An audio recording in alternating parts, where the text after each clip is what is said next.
Greetings, wanderer, and welcome to the Acropolis, the shining jewel of Athens. The Acropolis has gone through many changes in its long history. It began as a simple rock, was settled as early as the Neolithic period, and then became a fortress in the Mycenaean period. Stone buildings started appearing in the 7th century BCE. But the famous structures whose ruins remain visible today date mainly from a period of construction in the 5th century BCE. The location of the Acropolis is closely tied with Athens' foundation myth. Supposedly, it was the site where Athena and Poseidon competed for the city's patronage. This connection gave the Acropolis a sacred aura, and it was considered the religious heart of the city. The Temple of Athena Nike was built on the remains of old fortifications from the Mycenaean era. Worship at the temple can be traced back to the 6th century BCE, but the building itself was destroyed during the Greco-Persian Wars a century later. It was rebuilt during the Peloponnesian War. Given that the name Athena Nike roughly means Athena of victory, it was likely constructed in the hopes that Athens would win the war. Unusually, the temple depicts historical scenes of battles against the Persians instead of the more mythologically inclined art of other Greek buildings.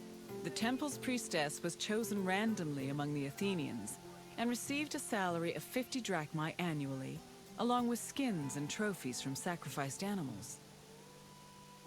The Acropolis was built up over a long period, due in no small part to its partial destruction during the Greco-Persian Wars. It was in the 5th century BCE, though, that the Acropolis received its most significant improvements. This period was an extremely prosperous time for Athens, both financially and culturally. With a booming economy bolstered by trade and the Lavrion silver mines, Pericles, the leader of Athens, financed a huge project to rebuild the citadel. He enlisted the help of renowned artists, like the sculptor Phidias, as well as the architects Iktinos and Callicrates. Together, they erected buildings like the Parthenon and the Propylaea Gateway.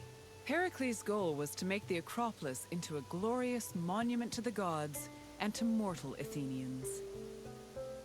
Behind the Propylaea was the giant bronze statue of Athena Promachos, or Athena who fights on the front lines. That name was reflected in the spear and shield the statue held in its hands. It was erected in the mid-5th century BCE by the artist Phidias. According to an inscription, it took 9 years to make and cost almost 500,000 drachmae. At approximately 10 meters tall, the statue was apparently so large that Pausanias claimed its helmet and spear tip could be seen from the sea near Cape Sunion, 60 kilometers away.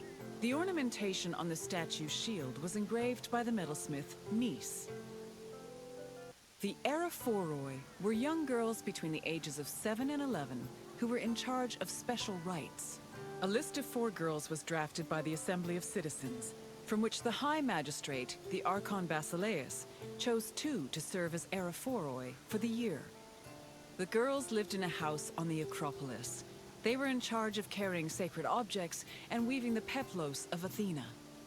The peplos was a sacred robe offered to Athena during Panathenaea, a festival held in her honor. The Erechtheion was an atypical temple. It was dedicated not only to Athena Pelias, but also to Cecrops, the mythical founder of Athens, his son Erechtheos, and even Poseidon, the sea god who challenged Athena for possession of the city. The temple was divided into sections. The eastern part housed a statue dedicated to Athena, while the western section jointly belonged to Poseidon and Erechtheos. Meanwhile, King Cecrops' grave was believed to be under the caryatid porch. Under the temple was a crypt that was said to contain the sacred snakes of Athena. The snakes may have had a sweet tooth because the priestesses of Athena allegedly fed them honey cakes. The Parthenon is one of the most well-known buildings in the world and an enduring symbol of ancient Greek civilization. While it is located on the Acropolis, the building is not a traditional temple.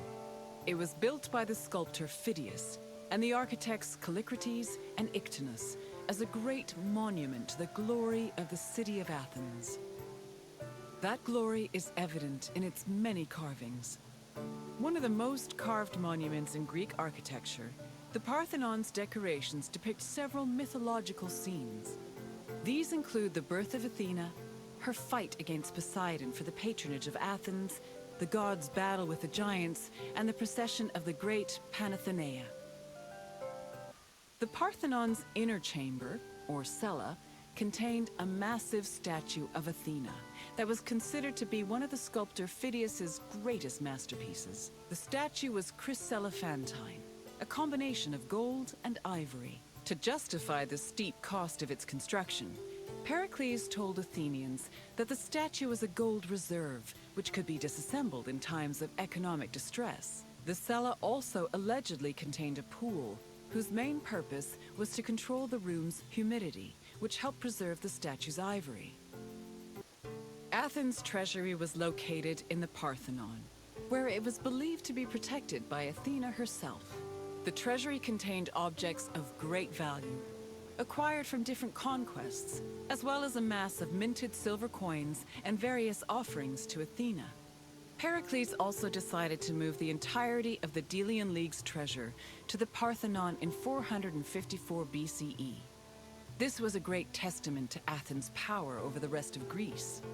The riches were divided into two parts: the Demosia, which belonged to the city, and the Hiera Cremata, which was dedicated to the goddess and only used for religious purposes.